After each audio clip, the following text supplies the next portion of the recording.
এই তো সাদা রঙের পৃথিবী চালু হয়েছে, চলো দেখি। বাদুর বলে ওরে ভাই সজারু, আজকে রাতে দেখবি একটা মজারু। 2000 years later. এই যে দাদা চলুন, দাদা উঠুন, বাড়ি যান, বই শেষ হয়ে গেছে। শেষ?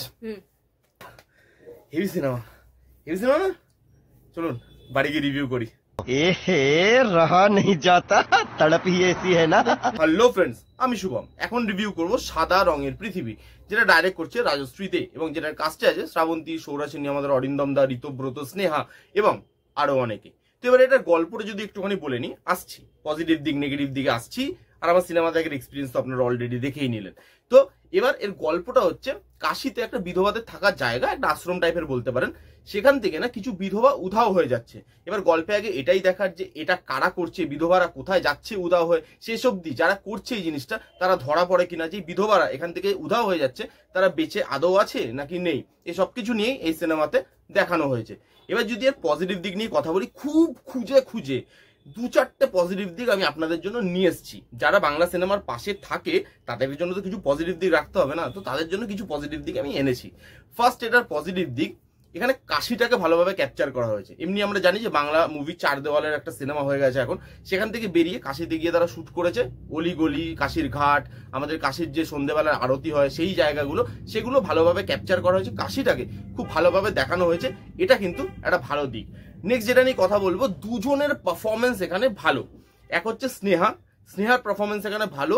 সবাই যেখানে ওভার দ্য টপ পারফরমেন্স দিচ্ছিল, স্নেহা সেখানে মার্জিত একটা পারফরমেন্স দিয়েছে। আউট অফ দ্য বক্স কিছু নয়, বাট নর্মাল, মানে যা ওভার দ্য টপ পারফরমেন্স দেখছিলাম সেখানে তো স্নেহার পারফরমেন্সটা নর্মাল লেগেছে এবং ভালো লেগেছে। আর তার সঙ্গে শ্রাবন্তীর দুটো সাইড আছে, একটা পজিটিভ একটা নেগেটিভ। নেগেটিভ সাইডে শ্রাবন্তীর ক্যারেক্টারের পারফরমেন্স কিন্তু বেশ ভালো।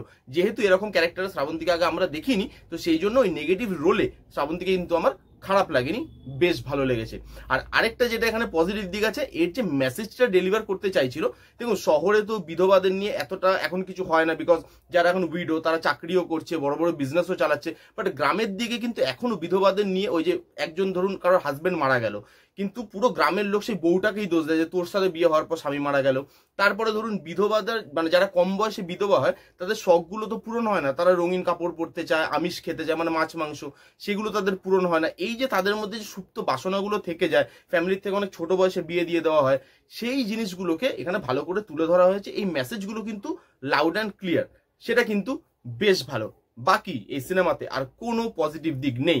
অহল্যার মতোই একটা ভালো কন্টেন্টকে আবার 108 করে ছেড়ে দিয়েছে সাদা রঙের পৃথিবী। এবার আমি ঢুকবো নেগেটিভ দিকে। এর ফার্স্ট যেটা নেগেটিভ দিক, সেটা হচ্ছে এর এক্সিকিউশন। এখানে দুটো সিন আমি আপনাকে বলছি, তাহলে এক্সিকিউশনটা না বুঝতে পারবেন। এখানে দেখানো হচ্ছে একটা মেয়ে মুসলিম, কিন্তু সে সবার থেকে তার পরিচয় লুকিয়ে রেখেছে। এবার একটা মানে জিনিস হবে বাইরে এবং সে ঘরে এসে নামাজ পড়তে শুরু করবে। পেছনের দরজাটা খোলাই রাখতে বলেছিল ডাইরেক্টর, কারণ হিরোইন পেছন থেকে এসে তাদেরকে ধরবে যে তারা মুসলিম। হিরোইন আসছে, ধরে ফেলছে, তারা বলছে তুমি কিন্তু কাউকে বলো না। আরে তোর যদি লুকানোরই থাকতো দরজাটা বন্ধ করে নামাজ পড়, এটা তো কমন সেন্স ভাই।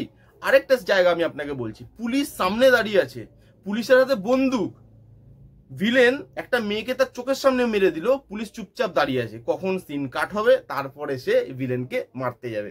Wow, what a execution! মানে এই লেভেলের এক্সিকিউশন আপনি এই মানে বাংলা সিনেমাটা ছাড়ান আপনি বুঝতে পারবেন না যে এক্সিকিউশন কোন লেভেলে যেতে পারে। প্লট পয়েন্টটা কিন্তু ভালো ছিল, আপনি যদি মানে বাইরে থেকে দেখেন বেসিক প্লট পয়েন্টটা কিন্তু খুব খারাপ নয়, কিন্তু সেটাকে যেভাবে চটকেছে এরা, সেটা আউটস্ট্যান্ডিং। নেক্সট যেটা নিয়ে কথা বলবো সেটা হচ্ছে এখানে জোর করে কমেডি ঢোকানো হয়েছে, জোর করে অ্যাডাল্ট্রি ঢোকানো হয়েছে। এবার অ্যাডাল্ট্রিটা কি বলুন তো, ম্যান টু ম্যান ভ্যারি করে, ঠিক আছে। এখানে অরিন্দম শীল আছে এবং একটাই অ্যাডাল্ট সিন আছে যেটা অরিন্দম শীলের সাথেই হচ্ছে। অ্যাকচুয়ালি অরিন্দম শীল এমন একজন অ্যাক্টর বলে আমার মনে হয় যে না, স্ক্রিপ্ট সাইন করার আগে বা মুভি সাইন করার আগে স্ক্রিপ্ট বা অ্যামাউন্ট এগুলোর ব্যাপারে জিজ্ঞেস করে না, জিজ্ঞেস করে কটা অ্যাডাল্ট সিন আছে আমার। আমাকে ওই একটু মাখো মাখো দৃশ্যে না দেখলে অডিয়েন্সের ঠিক ভালো লাগে না। তো এখানে অরিন্দম শীলের ওই অ্যাডাল্ট সিন জোর করে ঢোকানো, ঋতব্রত এখানে কমেডি করছে যেখানে একটা জায়গাতেও হাসি পাচ্ছে না, কোনো জায়গায় ইমোশন কাজ করছে না। যেই বিধবাগুলোর সাথে হচ্ছে তাদের ইমোশনের সাথে তো আমাদেরকে কানেক্ট হতে হবে, বাট এখানে এমনভাবে এক্সিকিউট করা হয়েছে তাদের ইমোশনটা মুভির প্রথম থেকে শেষ অবধি আপনি কোনো ফিলই করতে পারেন না। তাদের ইমোশনটা আপনাকে নাড়িয়েই মানে তোলে না, পুরো সিনেমাটায় তাদের ইমোশন যেন পুরো ব্ল্যাঙ্ক, জাস্ট স্ক্রিপ্টেড হচ্ছে এবং আপনি দর্শক হিসাবে দেখছেন। আমি তো দেখতে দেখতে ফার্স্ট টাইম দেখতে দেখতে ঘড়ি দেখছিলাম আর বারবার করে ভাবছিলাম যে আর 10 মিনিট, আর 8 মিনিট, আর 5 মিনিট, মানে এইভাবে লাস্টের 15-20 মিনিট না সহ্য করা খুব ডিফিকাল্ট হয়ে গেছিল। আমি লিটারালি হলে বসে দেখছি যে কতক্ষণের সিনেমাটা এখনো কেন শেষ হচ্ছে না, আর কতক্ষণ এই টর্চারটা আমাকে সহ্য করতে হবে। এর এক্সিকিউশন এত বাজে, বাকিদের পারফরমেন্স প্রথমেই বললাম পজিটিভ দিকে আলোচনা করা, স্নেহা আর ওইখানে আমাদের শ্রাবন্তী, এই দুজনের পারফরমেন্স ছাড়া বাকি কারোর পারফরমেন্স এখানে ওয়ার্ক করছে না।